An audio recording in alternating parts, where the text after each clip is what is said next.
Hiya, I'm Jasper, and welcome to your video review for The Power, Season 1, Episode 1.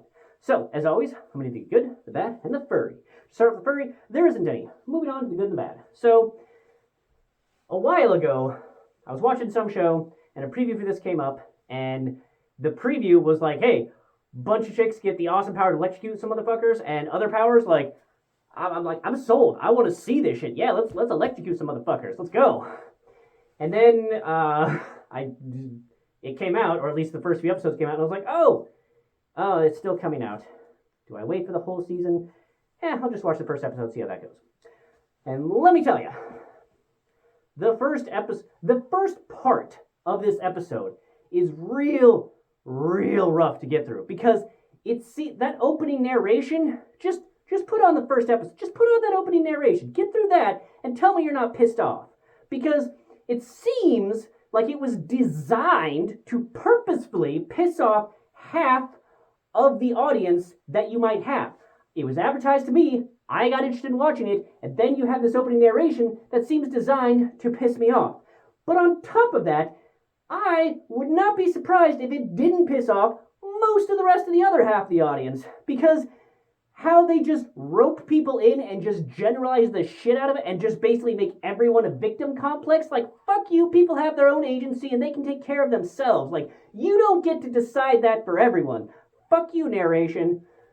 Beginning. Oh man, I almost turned it off at that point. I was like, nope, electrocuting people. I want to see this.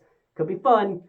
So then I started watching. And then the first half of this show, so they had this opening narration that makes it sound like some terrible fucking shit is about to be seen. Just just human rights violation shit. And then the first half of the episode is just this is just normal tomfoolery. Yeah, there's assholes and douchebags, but there's not hey, these people need to be fucking murderized for this shit. It's just normal fucking life shit. And I was just like, this is what you're opening with? Like somebody who was just struggle busing over whether or not to like a video of some dude on a skateboard. She's like, and then just how they shot the whole thing was just, she was just being all sad about it. And her life was so sad. And I'm like, people have sad shit happen to them every day. And you're struggle busing over liking some dude on a skateboard. Fuck you and just the pamperedness that is your life. And then this other chick was oh, this nice Christian family is taking me in, and I'm so sad that I'm not out on the fucking street somewhere. Fuck you too. And what I will say is that I did like that this show was giving me a bit of Sense8 vibes. I really like the show Sense8, where basically it started off by tracking following all these people that have zero to do with one another, and then as the show went on, they kind of found ways to meet up and their storylines intersected, because everyone in this show so far doesn't seem to be connected at all. So I'm hoping that later in the show they do start to connect, because I really liked how they did that in Sense8, and I'm hoping that they do that in this, because I think that will be really interesting. I like that style of storytelling. If it doesn't, especially by the end of the season, I'm gonna be pissed, but whatever. So first half of the episode, I'm just like, what are you bitching about? What are you bitching about? And then they start to reveal that oh no, there is some super fucked up shit happening here. You just didn't notice at first. And so this is bad to say, but I'm kind of hoping that we get to reveal more fucked up shit to explain why we are following these particular characters over any other characters that probably had much harder lives than them.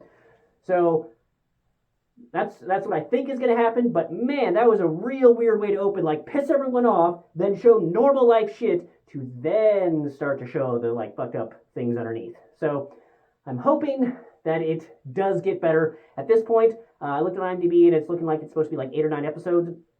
I think based on how slow this first episode was, I'm hoping that it's just one of those shows that builds slow and then it just pays off. I don't know if we'll get there. So far, I feel like if they'd cut it down to 4 episodes, they might have been able to tell a tighter story and not have to just draw some things out to try and make you feel sad about these privileged people. But we will see. So I am hopeful at this point. But just really weird opening, really weird first half, starting to build for the second half. And we will see where this show goes. I will let you know if I do end up finishing it, if it just kind of continues to suck for the next couple episodes. I may just give up on it. We'll see. But I'll let you know what my review is for the whole show once it's out in the description down below. But that's where we are with this one so far. The actors are all fine, music is fine. Like how they shot it, they seem to be doing a good job of like giving you the feels for like, oh, this person is having a hard time, like this person is sad, like but without being so obvious. Like it seems like they have skilled people behind the cameras for the cinematography and stylization. That's going for it well. I would have liked to see a little bit more powers. They seem a little bit basic at this point, but gotta build. So we will see. We'll see. Is pretty much how we are at this point. But let me know if that opening narration pissed you the fuck off like it did me. But that's all I have for this one. Thanks for coming. Thanks for watching. Hope to see you in the next one. Bye.